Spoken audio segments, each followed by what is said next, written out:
kokkola wekulirera ne balikuuma lireme kutyobolewanga lireme kusambibwa mu ttaka dembe ekigambo ekyo kinyuma nakyo twetaaga oli wa dembe katonda yalituwa gavumenti teyinza kutuwa dembe lya busobola kubanga tuzaalibwa nalyo kye bateeka okukola wekulirera ne balikuuma lireme kutyobolewanga lireme kusambibwa mu ttaka muntu gwe oli wa ddembe okuggyayo obusobozi bwo nga toziyiziddwa n'okuza obusobozi bwo kiri gy'oli obulamu bwaddala bubeera bubompa waalina olukusa jjajja bukuggyeko n'abato ddembe lya buntu bakule omuntu yenna kyasosobe olw'enkula y'obakala eggwanga ne bwafaanana omuntu yenna alina kuwozesebwa mu ngeri erimu obwenkanya si kukwata ne babonereza eryo mwana wange eddembe lya buntu dembe ekigambo ekyo kinyuma nakyo twetaaga oli wa ddembe katonda yalituwa gavumenti teyinza kutuwa ddembe lya busobola kubanga tuzaalibwa nalyo kye bateeka okukola wekulirera ne balikuuma lireme kutyobolewanga lireme kusambibwa mu ttaka muntu gwe oli wa ddembe tebakukaka ddiini yonna nti nno gitwalerwa mpaka sinza nga bw'oyagala era oli wa ddembe okuba n'endowooza yo teguba musango ekyo kimanye ggwe mwana ntu eky'okwetabanga n'abalala tekirina ttaabu yonna n'eryo ddembe lya buntu n'okkuŋŋaana ng'ekibiina ddembe terikubwako nalyo nno kalulu eryo mwana wange eddembe lya buntu dembe ekigambo ekyo kinyuma nakyo twetaaga oli wa ddembe katonda yalituwa gavumenti teyinza kutuwa ddembe lya busobola kubanga tuzaalibwa nalyo kye bateeka okukola wekulirera ne balikuuma lireme kutyobolewanga lireme kusambibwa mu ttaka okulaga nga ggwe bw'owulira mu mutima gwo ddembe lyo so tosaana kuziyizibwa ddembe lyo mukwano tovunaanwa okuva mu kifo kino genda eri mpaawa kuziyiza nalyo mwattu ddembe lya buntu tegeera wakolebwa otyo obwannannyini obw'ebintu byo biba bibyo so tebabitwala nti tebikusaanidde ate era owulira olikuuma lireme kutyobolewanga lireme kusambibwa mu ttaka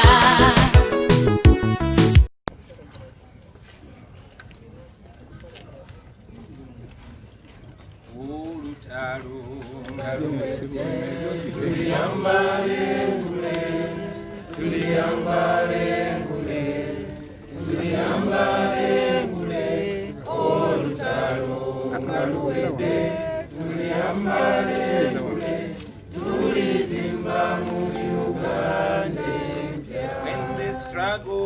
When the struggle is over, We shall wear the victor's crown. We shall wear the victor's crown. We shall wear the victor's crown. When the struggle is over, we shall wear the victor's crown in the new Uganda. People power, our power, People power. Men and women of Uganda, I salute you for staying firm, even at a time like this when our nation is standing on a very shaky ground. Today, we come together yet again when our nation is facing one of the greatest contradictions of our time. The blood of men and women who paid the ultimate price to make sure that there is a restoration of democracy in Uganda is crying out and crying out loud. It continues to call upon the unfulfilled promises, the broken promises and the blatant lies that have been ongoing in our country. We have seen this throughout the 35 years of blood and tears under the repressive regime of blood and tears under President Museveni. When he moved to remove the age limit from the constitution and crown himself president for life, it began as a joke. In fact, he initially dismissed it. He denied it in the beginning, but it took only a few weeks before the parliament was raided, members of parliament were bribed, and some of our people were killed fighting for the survival of the remaining of our constitutional order. Many of the Ugandans, you and I, thought that this was the worst we had seen. Nobody believed that there was any worse anybody would do to stay in power. But now, we all see that a dictator will go to any height and any depth to keep in power. Museveni, like all dictators before him, is determined to keep in power at any cost. He does not care what happens to Uganda or Ugandans, for as long as he still occupies the State House. Fellow Ugandans, I'm reminding you that Museveni is at it once again. He recently met the Electoral Commission and he gave them orders to organize what he called a scientific election. Using the coronavirus as an excuse, he is banning public rallies and other aspects of a normal election as we all know them. I want to tell you that no Ugandan should be fooled into believing that Museveni is doing this for the safety of Ugandans. Because as we speak right now, most urban places are filled with people. No social distancing, no nothing. And if you want to prove the words I'm saying, you go to Chikubo, go to Natete, or go to any urban center that you can reach fast. We have seen normal elections going on, ladies and gentlemen. We've seen them in Malawi, we've seen them in Burundi, and as we speak right now, in America, a place that is much more affected by the COVID-19 pandemic is having elections this year in 2020, and they're having normal elections. In fact, yesterday, the US president was holding a public rally. Therefore, we should not be fooled, and Ugandans should not be taken for fools. As you all recall, ladies and gentlemen, there was no coronavirus when our consultation meetings were stopped. There was no coronavirus when Museveni personally ordered for the blocking of all our shows. So, we must all by now be knowing that what Museveni fears are the people and not the COVID-19. He is hiding under the COVID-19 now, just like he was hiding under the Public Order Management Act then. He fears the people. He does not want us to reach the people. Therefore, there is nothing like a scientific election, ladies and gentlemen. For us, what we're going for is a real election. A real election as envisaged by the law of Uganda. A real election as prescribed by the Constitution of Uganda. Ladies and gentlemen, a free and fair election means that everybody who has a right to vote can actually go and vote without being blocked, without being influenced by bribes or intimidation. It means all candidates are given equal opportunity to convey their messages to the voters so that the voters can make an informed choice. I've said this before and I will say this again, that I, on behalf of the millions of oppressed and exploited Ugandans, will be taking on President Museveni in the forthcoming election, which we expect to be in 6 months. Let me say this again. I, on behalf of the millions of oppressed and exploited Ugandans, will be taking on Museveni in the next presidential election in 2021.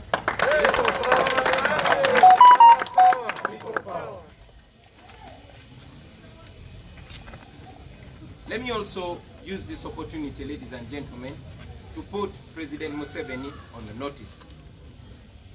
Mr. Museveni, you might have forgotten what you said in 1980, but we have not forgotten. You, Museveni, put Obote on notice on the eve of the 1980 election.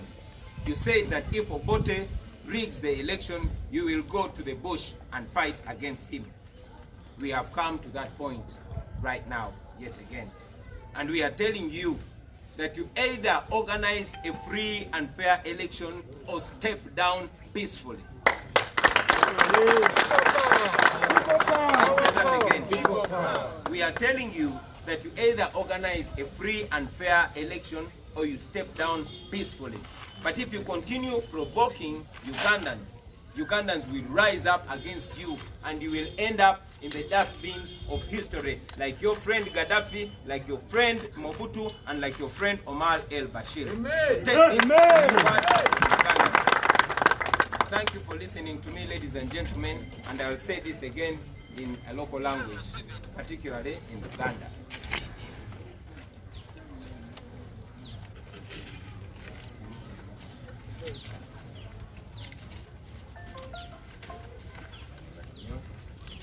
Basebo ne banyabo abakyala n'abaami ab'ebitiibwa bannayuganda mbasaamu nnyo ekitiibwa era ne mbebaza olw'okusigala nga muli bagumu newankubadde ensi yaffe buli omu akiraba nti kati eyimiridde ku musingi oguli okukankana, omusingi ogwayegeyege. Olwaleero nate era tusinkanye mu kaseera akazibu ng'eggwanga lyaffe ligasimbaganye n'ebimu ku bintu ebitategerekeka mu biseera byaffe eby'obulamu.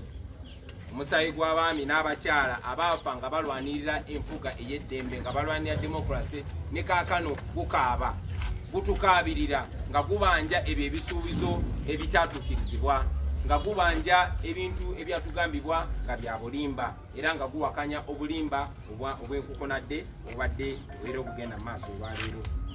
Kino tukirabye okumala emyaka 35, emyaka egy'amaziga n'omusaayi, emyaka egy'okunyigirizibwa n'okufuga nga tufugibwa Mmundu, nga tufugibwa Museveni n'abayeekera be abawamba eggwanga lyaffe mu 86 era nga bakyatufuga mu nfuga ey'otunyigiriza. Museveni bwe yaleeta olukwe olw'okukyusa ssemateeka okugyawo ekkomo ku myaka, abantu bangi baali tebakikkiriza, kyalinga ekyokusaaga. In fact naye kennyini yasooka kyegaana n'agamba abo abaali bagamba okugya ekkomo ku myaka baali beewuusa, baali babuliddwa byakola. Naye tewaayita wiiki ziwera 3 paliyamenti n'erumbibwa, ababaka ba paliyamenti abamu ne bagulirirwa, n'abantu baffe bangi ne battibwa, era okukakana nga constitution yaffe bamaze okukitaganjula. Bannayuganda bangi nnyo baali balowooza nti kyekintu ekyo ekisingayo obubi ku bintu ebisobola okubaawo. Naye njagala okubategeeza nti nakyemalira yenna mu nsi abeera mweteefuteefu. Mbadiramu nti njagala okubategeeza nti nakyemalira yenna mu nsi abeera mweteefuteefu okugenda ku buli levo okulaba ng'asigala mu buyinza. Era embeera y'emu President Museveni nga bannakyemalira bonna abaamusookawo, mweteefuteefu okukola buli kyambyone, okukola buli kikolobero okulaba ng'asigala ng'ali mu State House, ate nga kino akikola ng'awakanya amaloboozi ag'abantu agogera ekyenjawulo. Bannayuganda bannange mwenna, Museveni neera kati kyaliko. Mwenna mwakitegedde nti yayita akakiiko k'ebyokulonda n'akawa ebiragiro n'abagamba bagende bategeke okulonda ku ye kwe yayita scientific election. Mwakitegedde nti basazeewo okuweera enkuŋŋaana z'abantu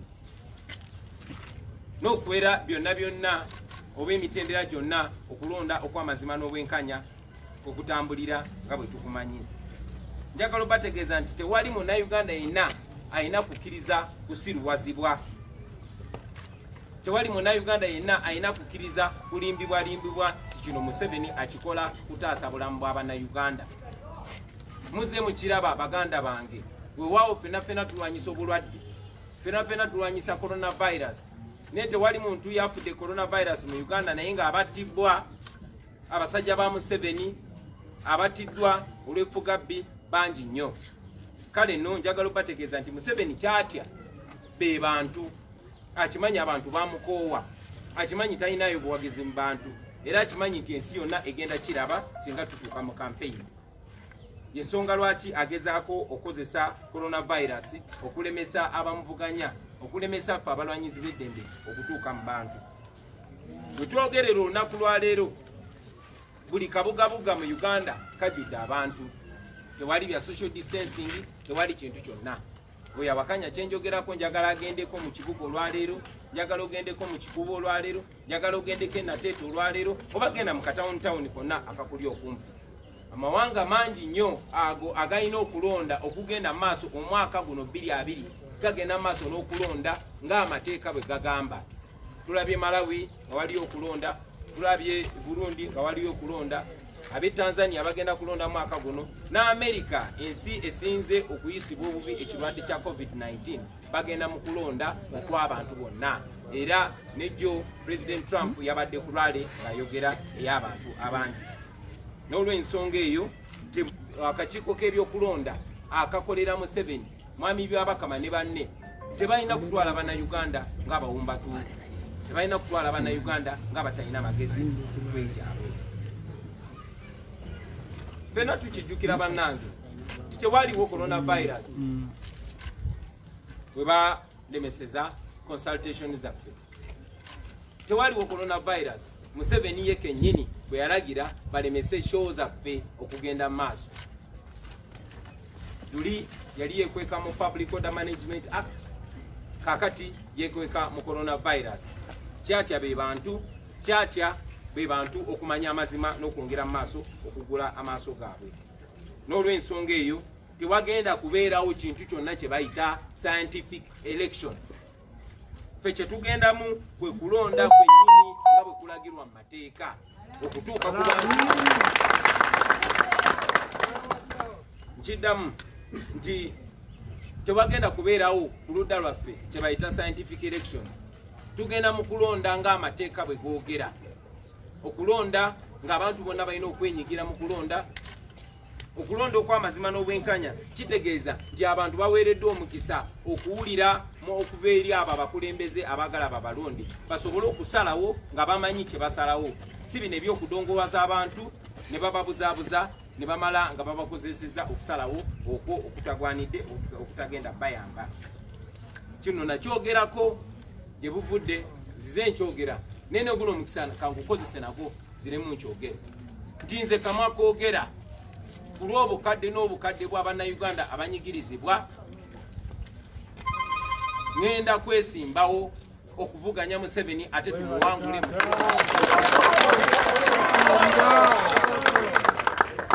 okulonda ffe kwe tugendamu okulonda okwawandiikibwa mu ssemateeka, okulonda amateeka, okulonda okwogerebwako mu mateeka.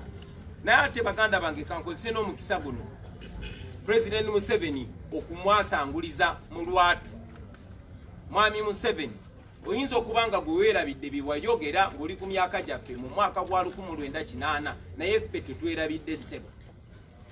Gwe Museveni wateeka Obote ku notice, walaalika Obote n'omugamba nti singa agezaako nabba akalulu ka 1980 ogenda genda mu nsiko omulwanyise. kati emyaka gye kulunguludde giwezaana tukomyewo mu masaŋŋanzira ge gamu. Era twagala okutegeeza ssebo nti oyina emikisa ebiri gyokka. Either mutegeke okulonda okw'amazima n'obwenkanya bannayuganda basalewo tukuwangule mu ddembe ogende omule mu ddembe, oba biveeko oritayalinge ove ku ntebe y'abannayuganda. Ekyo bwe kinaakulema ssebo, bannayuganda bajja kusitukiramu beebereremu, naawe omalirize nga tukusudde mu kasasiro w'ebyafaayo nga kyaliwo Gaddafi, nga kyaliwo Mobutu, nga kyaliwo gwe baakajjako Omar el Bashir. Ebigambo njagala bitwale nga biva mu bannayuganda ate nga babikugamba wakati mukuwa ekitiibwa, naye ate ng'era babikugamba tebakutya kubanga naawe oli munnayuganda.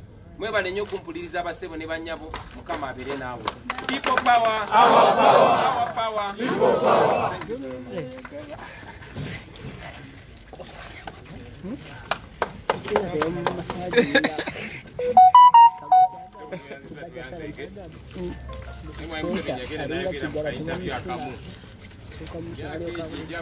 Nagamba manyi bw'obanga owezezza emyaka 75 n'amaanyi oba tokyalina, stamina oba tokyalina, emyaka egyo gyalumadde wuwe, stamina takyalina. Kati ayagala tule wali ku TV ku radio campaigning kubanga talina busobozi butalaga ggwanga. Era bidenti ffe tuli bavubuka, amaanyi gaffe tukyalina, eggwanga tugenda ditalaga mu buli ngeri. I am going to invite a couple of leaders who will be addressing us in a minute strictly, and then we'll see how we move on. The minute strictly, those are invited. Let me begin with the Commonwealth Deputy Principal. In fact, let me invite you in a language you understand better. Mimu Inzo.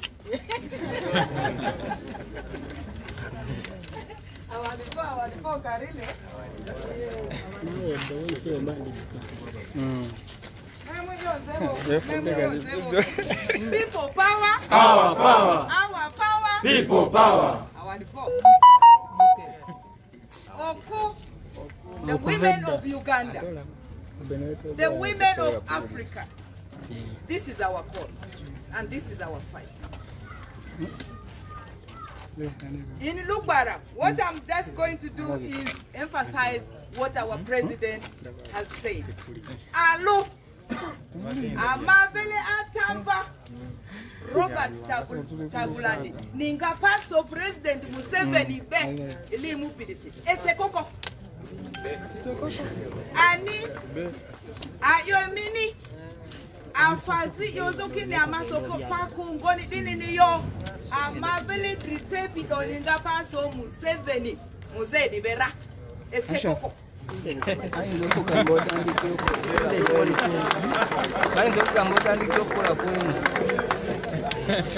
Iri atamba madrisepi ba mavile parliament yadipi ba mavile udukulupi andro akini enzondra Muzedi nili ili alifalo turoro mikalia rosi dinga kiri amabeti amavininga enzodako ani election osku vote beza bani yobabe oli aliasi wait on vote be oli aliasi ba vote be kilili ba paso tualo ale apa mundu tino be scientific election da ko agasi amanga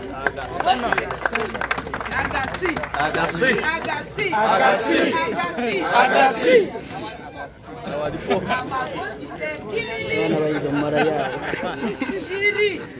Kini voti beza dialia banga mwenye radio si muzeki ni ize radio million mudri muzeka nga nyakato ko Kampala wa Kiswahili feko kavini sansita maskita maniti bezo dialia familia alo alia balu mask fe iri meri ikake aba mudri ba mask fe iri ikati fo mwambe ani mivini ngoja mi fe baziliti afada kaikindera etoki radio million mudrida ngoni diworo enzoni agasi ani asoka kirikiri amanga voti besekoko amanga mwati amaki mweyonze mitetwalo anira muze andera le mamwa valiria baaribyo dikarile doningemuni ani alenisa wezangiriku voti amangabera aleni voti scientific dako alemu voti be idrisi amani badrazaniku dika le amoto ke amatualo amanga paso election de aliara ezekoko electoral commission itima roadmap ni nzilani nanida aga roadmap da tesi ani urikoko asokipa tualo atangado ngukwa dika amaku iselesi alo di woro le amodo kitibelo dukuditse kini ringa pasora asokipa ribe tualo awadi fo our power People power. Chala gambye nti bwe tunayambala enkule tujja kulya seko. Agasi means what, Baba? we have neda no neda Agasi.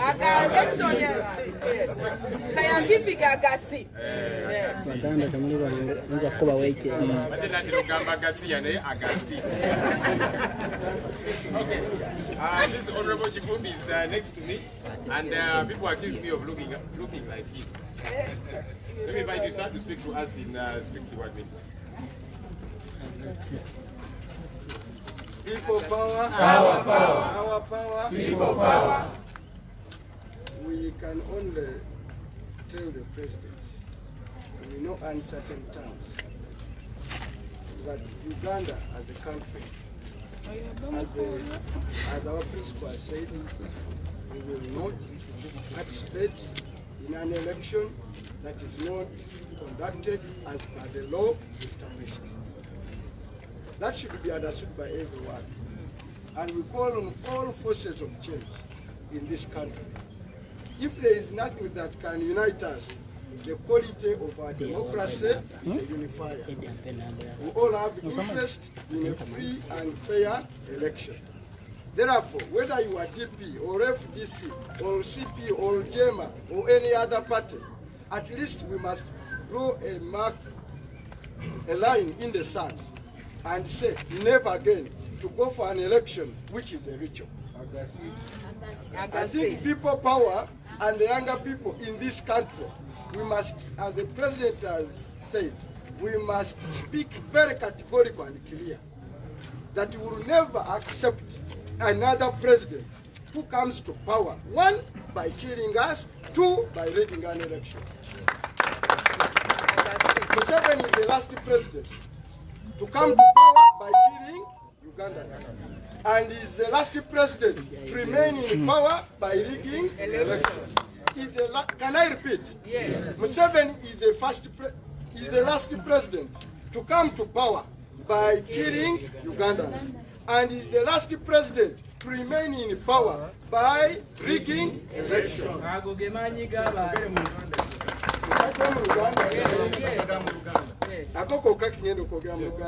Museveni ye president asembyeyo okujja mu buyinza n'atufuga ng'amaze kututta. Ate era president Museveni ye president asembyeyo okusigala mu buyinza ng'ayita mu kubba obuki tetwagala mugambanga people power. Tewali kirala tetuliwa abaana baffe na ggwanga lwaffe n'abazzukulu tetugenda kubalekera omuzungu kyayiteza a heritage ng'okutandikawo chapter empya kyabakulembeze mu Uganda abalifuga okuva ku Museveni okudda ku Kyagulanyi bagenda kuba tubalonze mu mazima na bwenkanya. Olwekyo covid si kiro ekikutte waggulu Museveni kyalina okweyambisa kikyagenda ye baambulero olwaleero gyagenda okutubika ffenna ng'ensi tusooke tugambe nti olw'okutya covid America waliyo abalwadde obukadde kati bakawere miliyoni meka abakafa bawerera ddala emitwalo kati nga 10 n'emeka 18. Trump yabadde ne laale wano tetunafiisa na muntu n'omu abantu batambula mu matakisi ne mu baasi okuva Arua okuva e Butambala okuva e Jinja ne bajja wano balamu. Museveni totya, teekawo akalulu tukakukube n'ebinda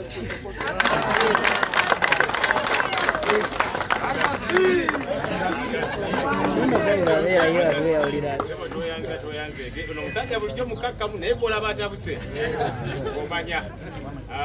Ngenda kuyita Honorable Florence Namayanja ate ye mukwata budde jatugezolakitemu.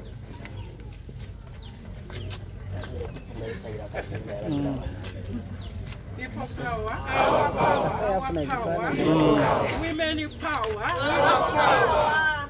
Basebo ne banyabo ekitulese ensonga z'okeddwa. Twagala buyinza mu mazima n'obwenkanya. Ekyo kye tugenda okukola nga tugoberera constitution ya Uganda. Olwaleero Uganda ne bannayuganda beetaaga okulaba okukyusa obukulembeze obutaliimu kuyiwa musaayi. Kyekigendererwa kyaffe tetugenda kukkiriza n'omulundi n'ogumu okutukugira okwogera eri abantu kubanga abantu beetaaga okulonda omukulembeze nga bategedde ebigendererwa bye nga bategedde ne byagenda okukola. Tubagamba tujja kubatuukako buli nsonda. Bannamasaka mbagamba weetuli twakkiriza okugoberera Robert Kyagulanyi nga people power, our power, our power, People power. Ate bwe bannamasaka muli bamukisa kubanga musajja mujja mulaba ng'ayitawo. Tuyinza n'obutamutuusa Masaka. Weraba nawulire alabirire empeeze. Tweyanziza nnyabo. Let me invite the Honorable Latif Sebakala Sengendo. Honorable Latif no ye imaamu wa Parliament. Kakati sebo n'otubuulira oba amasinzizo kyayagala okubeera nga magali.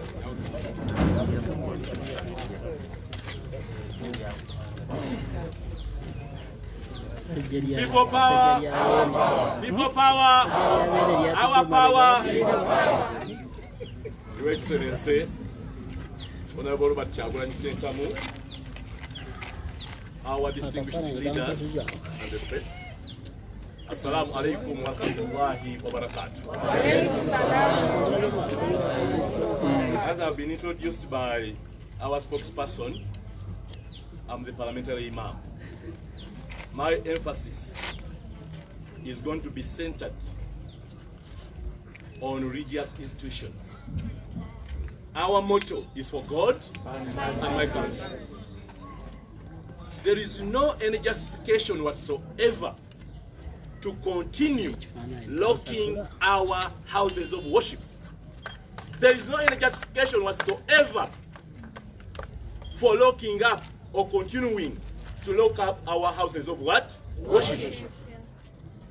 I know, fellow Ugandans, that if they can allow buses to transport people, passengers, for 40 passengers in a bus, for 11 hours going to Kisoro or Arua, why can't they allow Sunday services that are conducted in 1 hour? Most on Friday, our maximum is 30 what? Minutes. There is no any justification, but the justification is Museveni's what?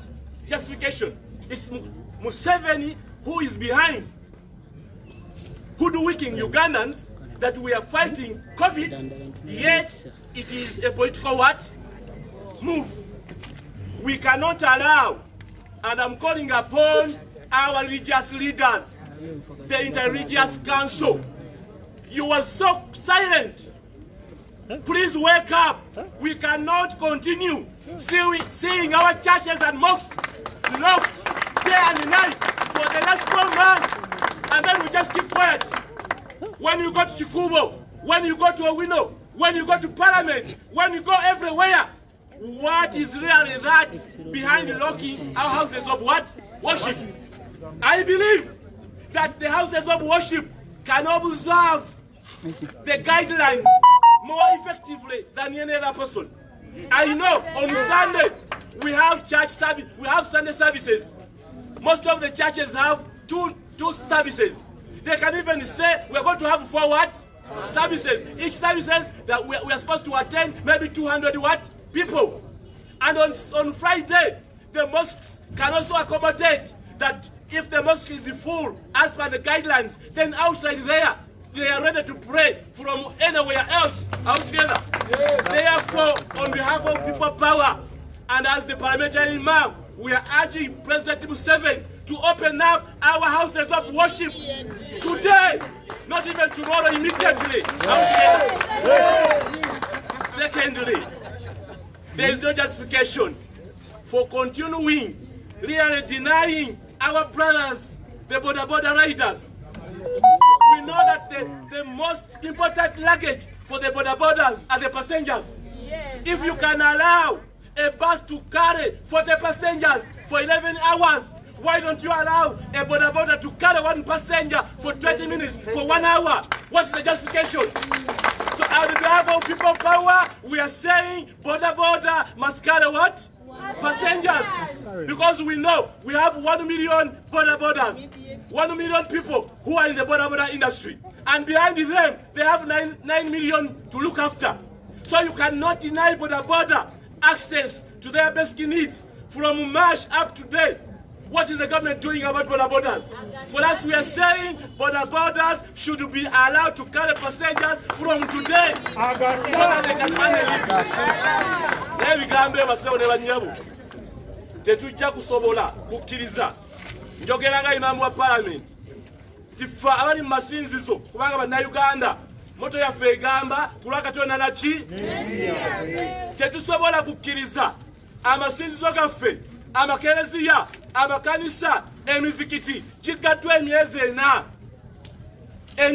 miramba nga kigaddwa otuwa nsonga ki ng'okkiriza baasi zitambuza abasaabaze 40 okumala essaawa 11 ogenda ekisolo oba ogenda mwaluwa naye ng'ate abagenda okusaba katugambe ku Sande balina services 2 buli service emala ssaawa ki ssaawa 1 abo ne bagenda era mu ngeri y'okwogera okugamba nti waliwo social distance balina okugamba nti kakati tugenda kukola services 4 abantu 2 nga bakola ki nga bagenda n'olwekyo tugamba amasinzizo emizikiti abakenzi amakanisa tewali nsonga yonna okujjako ya byabufuzi birina okukulwawo abantu bakole ki abantu basabire eggwanga lyaffe tufune akalulu nga si ka sayansi akalulu nga kamazima n'abwenkanya ng'abantu bakola ki ekisembayo boda tolina kusobola kummatiza ababoda bafa emiliyoni namba bavuzi ba boda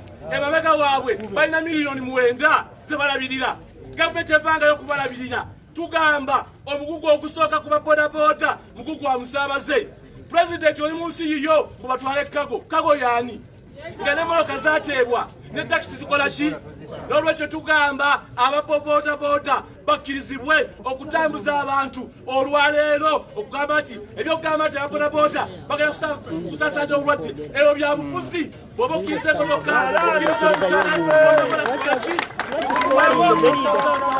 kulwakatonda n'ensiiwo yange Bobi Wine Kyagulanyi ye pulezidenti waffe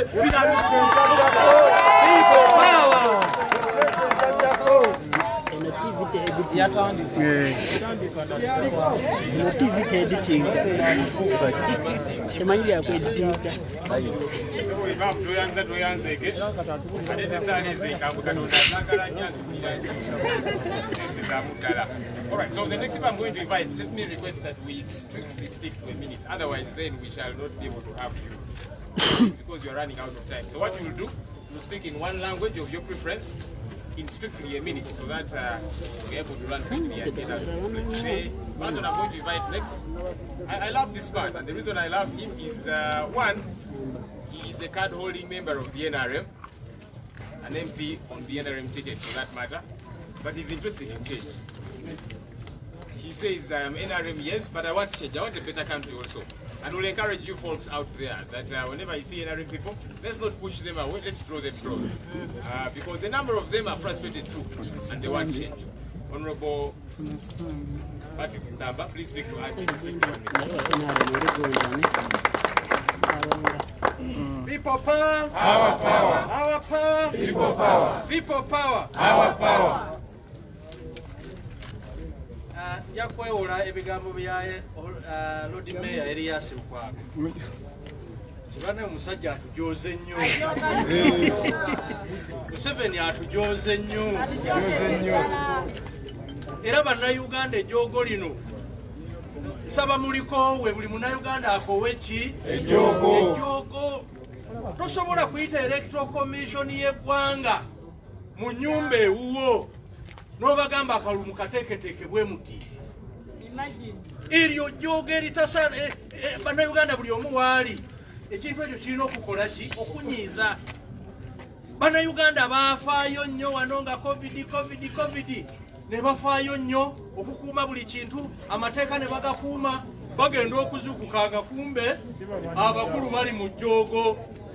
Ensimbi bazibakuŋŋaanyizaako, ezaakuŋŋaanyizibwa gundi komiti eno zaalagawa biliyonizi ne biliyonizi. Bannayuganda mmanyi ezaalaga ezo zonna tezimanyiddwa. Kyokka ate waliwo sente ezaali zirina okukola mu quarter 4 mu institution za gavumenti zonna. Ezo zonna sente babbanzibe. Teri district yazifuna, teri ministry yazikola ki? Yazifuna. Tebaakoma okwo ne bagenda mu maaso ne beewola biliyonizi ne biliyoni za sente zonna babbye ki? Babbye enzibe. Bali mututwala maaso n'okutujooga. Bannayuganda abatakoowa jjoogo mwabaki? Ejjoogo likome. Ejjoogo likole ki? Likome. Ntegeeza bamemba ba NRM. Ntegeeza bamemba ba NRM. Gwali eyo ng'owagira ekibiina kya NRM. Tetukwatangako contract nti Museveni alina tufiirako. Contract tetwakwata yali ya kibiina kya byabufuzi. Ebyo muddako nti Museveni ye NRM ebyo biki? Bifu. Abakuleeta Mubende mbeebaza kuba kino mwakitegedde. Kuba Gureta Mubende abawagizi be NRM bangi olwalo nga bawagira Honorable Robert Kyagulanyi Sentamu. Era Gureta Mubende Kiwoga Kasanda Mityana mwongezeemu amaanyi obulijjo gyasinga okujja obulwa obuki obungi. Kati omulundi guno naffe tugenda kwebeereramu tukooye ejjoogo.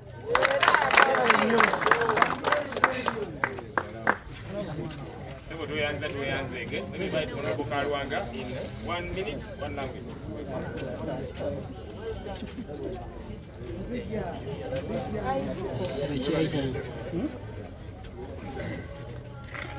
People power. Our power. Our power. People power.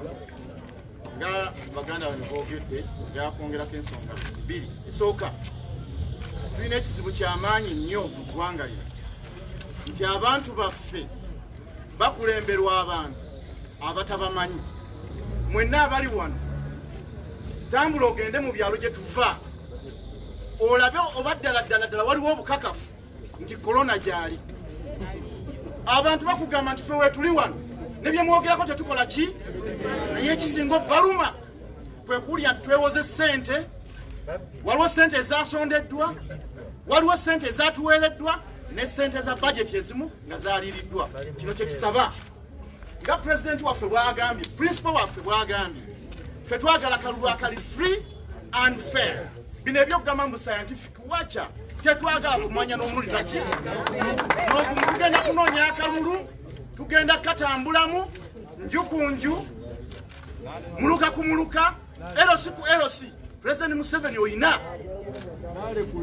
abakesibo okuva ku kyalo mpaka ku district bakubuulira amazima ensi eve mu kubonaabona. Okubonaabona nga twekwese mu kigambibwa nti ye korona kiveewo ensi etambule. Tukooye ejjoogo.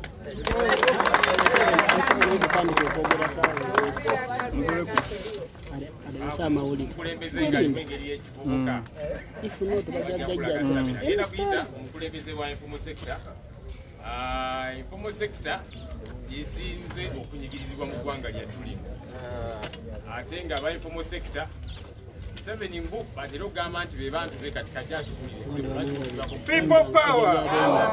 Our power. People power. Zoga. Zoganya. zoga, zoga, zoganya, zoga, zoga,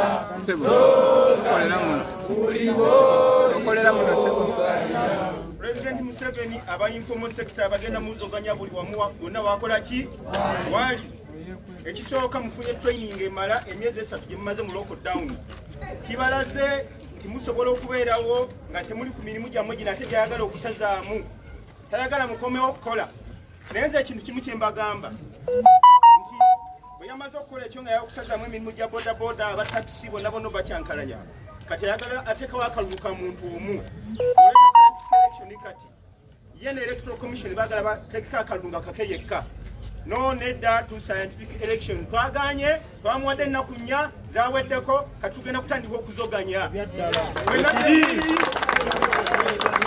muli tubakunga musituke tulemese enteekateeka electoral commission okutuusa ng'etaddewo okulonda ate okulonda tugenda kugendamu nga bwe kwali okuva edda tugende mulaale zaffe bulungi nnyo tetumanyi okwebereramu ensonga lwaki situfudde coronavirus mwebale nnyo mweberera people power Chagulanyi oye!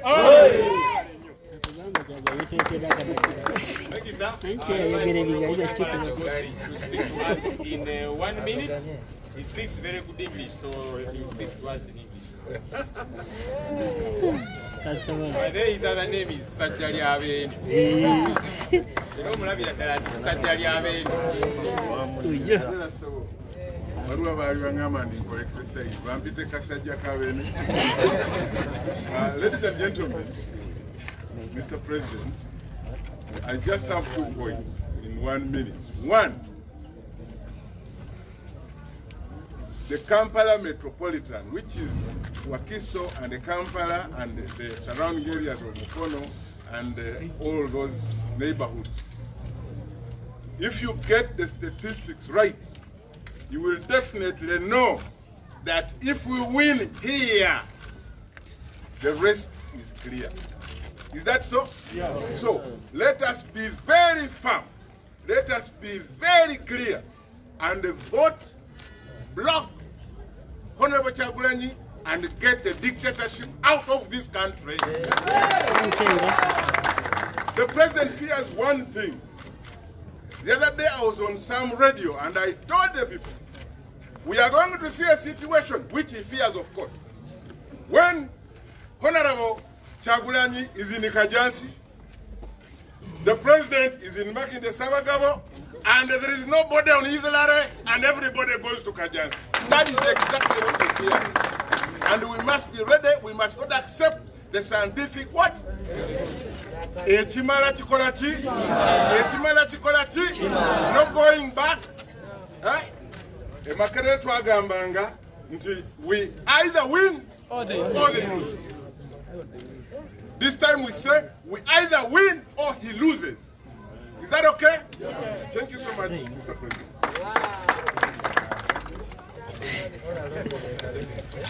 Thank you. I'll invite Honorable Aisha Kabanda.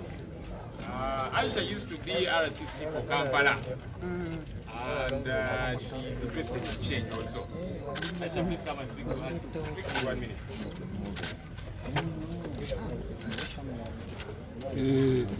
Yes. How's the feeling of you?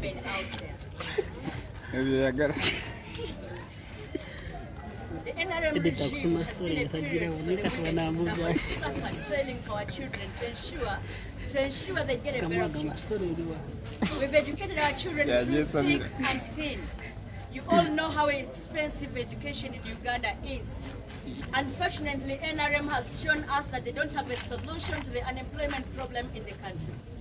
Our children have suffered through the informal sector to sustain themselves. Unfortunately, NRM is locking up everywhere. The taxes are too much for them to sustain themselves. The taxes, rather. I want to call upon the women that your children have risen up to fight against Yoweri Kaguta Museveni because they have seen that Uganda is not a good place for them. For us, the mothers, we are still down there sleeping in support of the same man that has denied our children a better living. I want to appeal to you, ladies. Please, let's rise up. against this regime.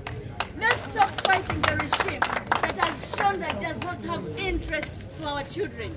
They don't have interest for the better future. They are here for themselves and them alone. I am here to tell you that the Uganda that President Museveni needs is a Uganda for him and him alone and his family. That's why many of us that supported him came to a time and said enough is enough and left the government. Our children are dying out there. The people, they are killing their children in demonstrations. Our children are demonstrating because they are saying enough is enough. And they kill them. Day one, day two, our children are being killed. And we are sitting back. Ladies, where are we? Where are we in this struggle? Can we get up and say enough is enough, please? Abachala njagala kubasaba. Tuveyo tulwane wamu n'abaana baffe. Abaana baffe balaba ng'ekimala kimala. Balwana, bastrugglinga ffe tulwanye okubasomesa naye Uganda nzibu nnyo. President Museveni tayina ansa ku mirimu gy'abaana baffe. Abaana mu kwerwanako awunzika abatta abaana be batta bammwe. Abaana be batta baffe. Tuveeyo tuyambe abaana baffe twerwaneko. Abakyala ne bwe munaasigala emabega abaana bavuddeyo tebajja kudda mabega. Ekisingako obukulu twevayo kwegattako tulwane olutalo nga bukyali tuluguse. Kulwa Katonda n'ensi yange mwana wamu ne Kyagulanyi oba tufa ate tutandika leero yuko. Bagamba nti bodaboda zikole muzituuleko zinatwala ekimala kimala olwaleero nsaba Katonda asaasire Kyagulanyi abeere pulezidenti wange abaddako na mutima nga tukoza mikono na mimwa na magulu temutamwa tulwane. Our daughter of Butamba. Thank you, Aisha. Government, where are you? Hey, sorry, ladies, where are you? We are here. All right, I'll take about 3 questions from members of the press, and we shall wrap this up. Tina from AFP News Agency. You're saying no to scientific elections. What will happen if the president and the EC continues? What are going to be your actions? Might you boycott the elections, or what else will there be? You're saying people should not die anymore. We'd like to know a little bit more about your plans to fight it or to rebel it. Thank you very much.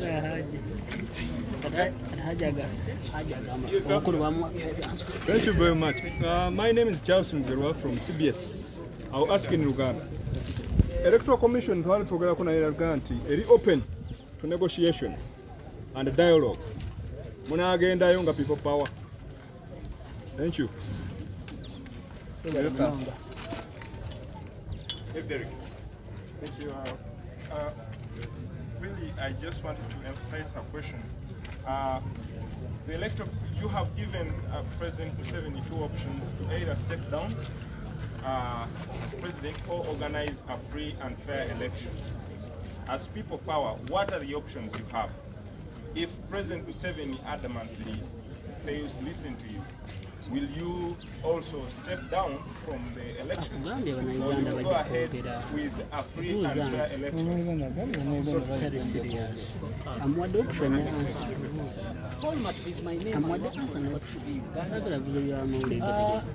It has been said that people power is at an advantage if we went using social media platforms.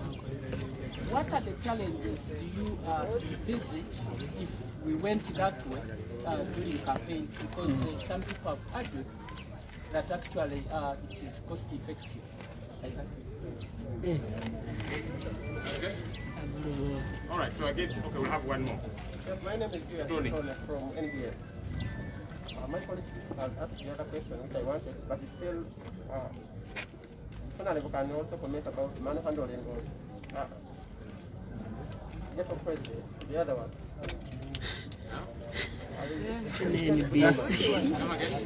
Manhandling of Fujaman. It was manhandling. Kumbe you don't know.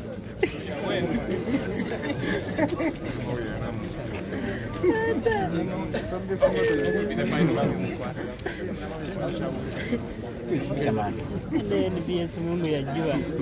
Hii hapo ni change au. Okay.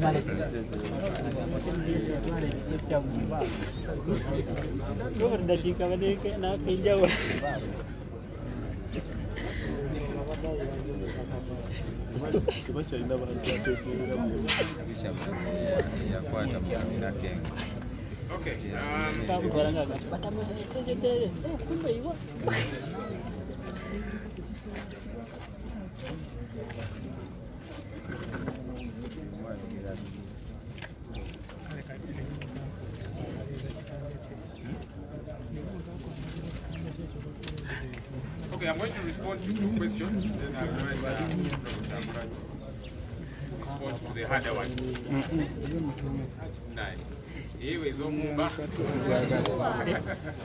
Charles is asking, the Electoral Commission said they are open to negotiations. Look, this has been our concern from the very start. The Electoral Commission was supposed to have this as a consultative process because there are other stakeholders. What the Electoral Commission did, they went to one stakeholder, Mr. Museveni, who is a potential candidate, and they gave them orders, and now here we are. Okay? So, if they are willing to listen to what we are telling them, we are telling them now. And if they invite us, we shall tell them the same things, okay? But they hope, we hope that they can learn from this. The EC should stop shooting first and aiming later. The consultations should have happened first. You know, you first aim and then you shoot. But nonetheless, we are telling them now, we hope that we shall be able to appeal to their reason and they get to see sense in what we are saying. That all stakeholders, you know, we have aspirants for the presidency. These political entities, political organizations, religious leaders, CSOs, all those are stakeholders who should have been involved in this whole process. That should have happened at the very first step. But nonetheless, we are telling them now, we hope they can get to hear what we are telling them. Paul said that People Power has an advantage over social media. Oh yes, matter of fact, we do. And we are still very tightly holding onto social media. But what we are saying as People Power is that it's not true that every Ugandan is actually on social media. There's many others that are not on social media and want to be able to reach out to them as well. Okay, and it's the same thing we are saying for mainstream media. There's districts that you'll go to in this country. When you go to Amuda, it's a district in Karamoja sub-region. When you go to Boko, it's a district in Sebei sub-region. Those districts actually do not get Ugandan signal for TV and radio. They get Kenyan signal for TV and radio. So when you say that we should be there on TV and radio, on social media, how about the others that are being left out? Majority of Ugandans do not have connection to the internet. So yes, we have those who are on the internet, but there's many others who would like our message to reach out to them. And so it's important that we get to reach out to them. Chitone asked about Uchaban. Look, I think we are majoring on majors here and minoring on minors. Very quickly, mu Luganda, then Kulembeze, Charles yabuuliza nti akakiiko k'ebyokulonda kana tuyita okuwaya muko nabo nakiriza fe awe twasookera nga tugamba nti akakiiko k'ebyokulonda ekyo kye kaalisookeddeko naye kagende ewa Museveni bwe tusuubira okubeera candidate bwe kabuuzaako ye actually yabawa order kati mukole bwe muti akakiiko k'ebyokulonda kaalibuuzizza ku bannaffe abalala ba stakeholders kuba tuli bangi naffe entebe y'obwa president tugyegwanyiza ebibiina by'obufuzi weebiri bannaddiini CSOs n'abalala abo bonna ba stakeholders akakiiko k'ebyokulonda we kaalitandikidde awo buli omu ne kafuna endowooza ye era endowooza zaffe twalizibawadde naye weewaawo ne kaakati twawulira endowooza zaffe bwe naatuyita tuli beeteefuteefu tujja babuulira be twabulira kaakano era katusuubire nti endowooza zaffe bajja ziteeka mu nkola kubanga Museveni si munnayuganda yekka omu ku bannayuganda miliyoni 40 n'okusobamuko so naffe endowooza zaffe za mugaso. Paulo yagambye nti People Power erina enkizo ku bannabyabufuzi abalala oba ebibinja by'obufuzi ebirala emitimbagano social media. Ekyo nno kituufu era tweyanza bannayuganda okubeera ababuufu ne bavaayo ne batutula ensonga zaabwe ku social media naye tugamba nti waawo social media twagiwamba naye ate tulina bannayuganda abalala abatali ku mitimbagano abatalina internet abatalina masimu gano ge tuyita smartphone kati abo nabo twagala enjiri yaffe twagala obubaka bwaffe bubatuukeko tetwagala kukoma ku bano bannaffe abali ku social media so ne bali nabo tubeetaaga tubabulire ensonga zaffe baziwulire nga Mwami Museveni naye ababuulire ezaabwe bannayuganda be bajja osalawo Mwami Museveni alekerawo okufuna akatengo bannayuganda buli omu ababuulire ayanjule ensonga ze bo bajja kwesalirawo bo nga bo. omukulu kitone ekyo tunakizeemu nti femunaye twagala kusigala nga tuli ku mulamwa ensonga ezitalina nnyo makulu ate twagala tuziwe nnyo amakulu tuli ku nsonga za bya kulonda. Sebo Ono Kyagulanyi, I invite you to respond to Tina's question and Derek's question, which I iterated.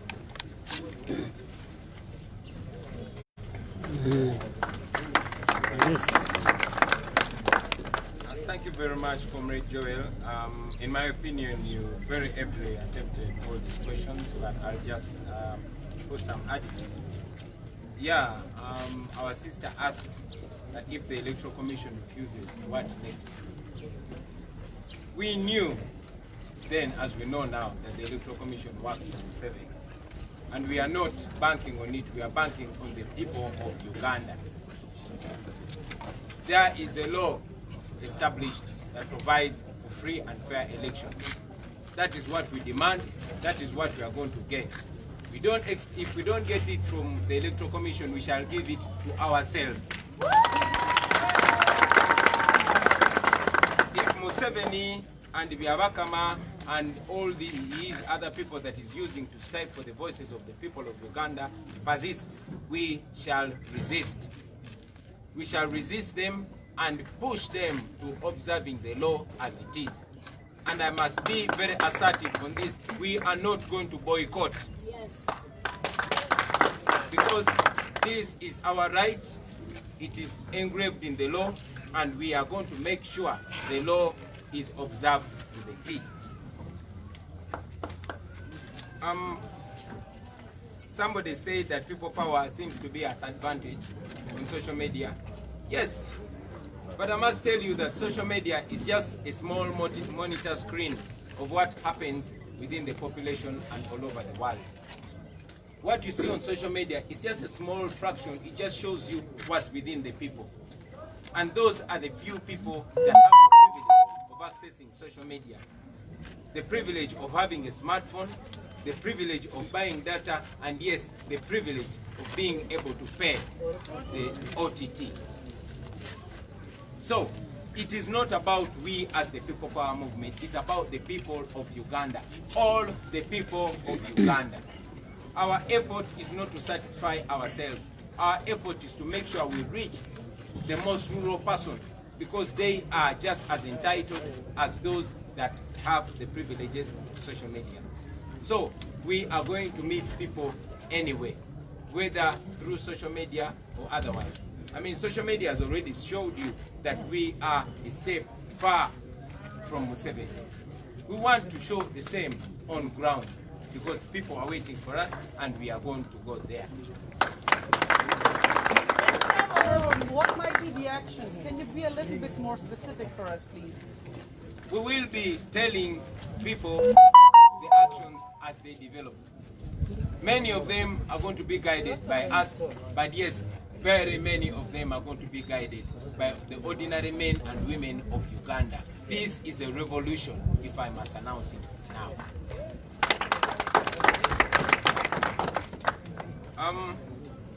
About the manhandling of my brother Butcherman, our spokesperson ably said that we like to minor on minors and major on majors.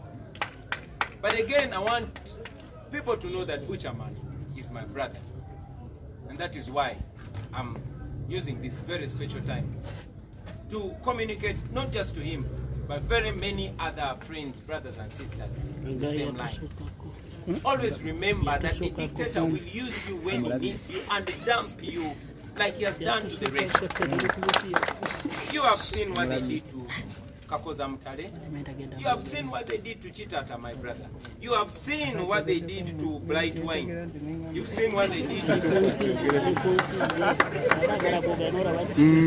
You have seen what they did to Kaihura. And painfully, you saw how General Kasirye Gwanga ended. So my brother, wake up. You've seen what happened to people like Tumukunde. You're not any different.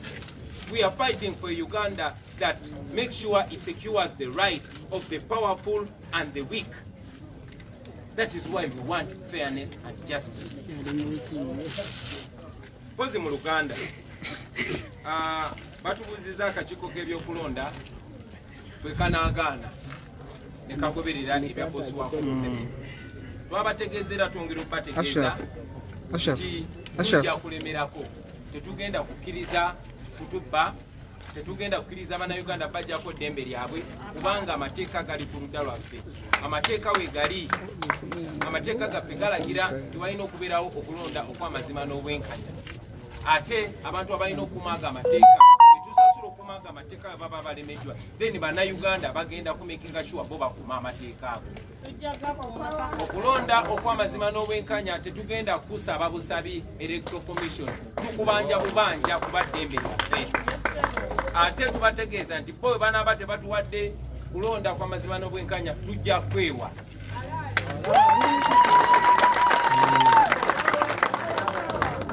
Bagambye nti ffe aba people power tujja kuba ku mudido kubanga social media eraga nti ffe tuli waggulu. Bannange njagala okubategeeza nti kyemulaba ku social media eyo just sample. Ako kalinga ka TV k'omuntu nga bamukebera okulaga ebiri munda.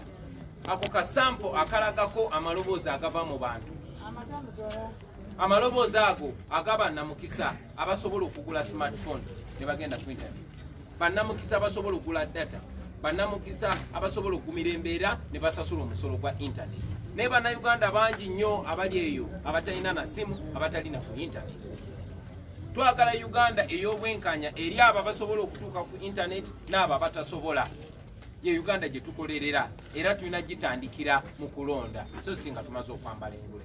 N'olw'ensonga eyo yogerako ku basomesa abatalina mmere basa okukumiza private sector. Anyo yakyankala nnyo. Ndowooza amaloboozi g'Abannayuganda mugalaba nti ebiseera ebimu babeera tebayinza nakyebeera ne basula amaloboozi gaabwe. Era bwe kityo bwe kigenda okubeera paka nga Museveni tumaze omutwala engeri. Omuntu omu ambuuzizza kyendowooza ku ngeri gye baavuluzeemu muganda wange Buchamani ne bamusindiikiriza. Newankubadde omwogezi waffe akitanyiza bulungi kyensonga enkulu ze tulina okuwa amakulu naddala ku kaseera akakulu nga kano. Naye nze ng'omuntu nsaba mpeebwa omukisa okukomentinga ku nsonga eyo kubanga Buchamani muganda wange. Buchamani muyimbi munnange ate muvubuka munnange. Njagala guno omukisa gukozese okumugamba muganda wange oyo nti atunule mu mwoyo gwe ne mu bwongo bwe alabe ebyokulabirako byonna byonna bye tubadde tulaba. Nakyemalira talina kyakwagaza akulaba ng'ekyokukozesebwa. Akozesa bukozesa gwe okutulugunya abantu bo, gwe okutuula ku ddoboozi ly'abantu bo, gwe okuteekawo okusiba abantu bakatambala mu maaso agende nga mu maaso nga banyigiriza. Si gwe osoose muganda wange. Tuze tubalaba bakozesa bw'amala okukozesa kusuula mu kasasiro nga bakoze abalala. Twalaba akakoza mutale nga bwe bamukozesa okutulugunya abantu be wano katalina nawayinza kunywa mazzi. Mwalaba nga bwe yakozesa muganda waffe Kitata n'amala n'amusawuka gye yamusawuka. Mwalaba nga bwe yakozesa bajeno tumukunde bonna bonna abamuyamba okusigala nga tufu tubaddeko.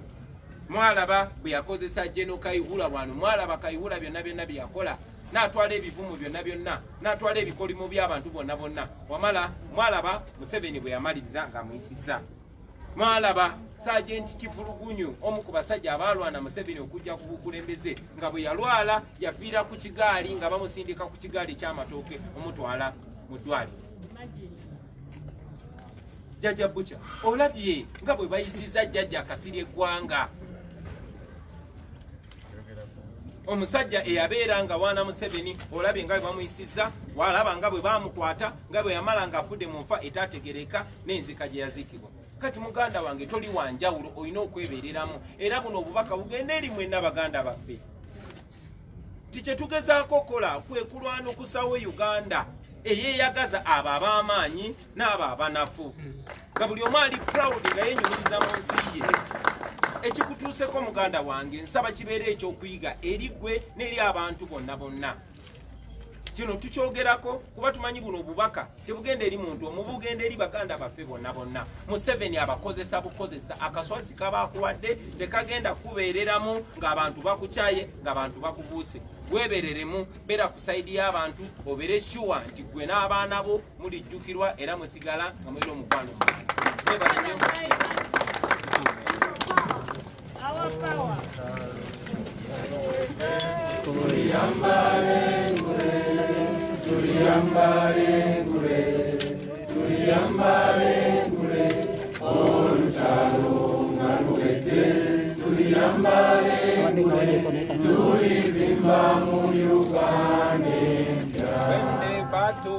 When the battle is over, we shall wear the victor's crown. We shall wear the victor's crown. We shall wear the victor's crown. When the battle is over, we shall wear the victor's crown. In the new Uganda. People power. Our power. Our power. People power. Since we began in prayer, I request that we end in prayer.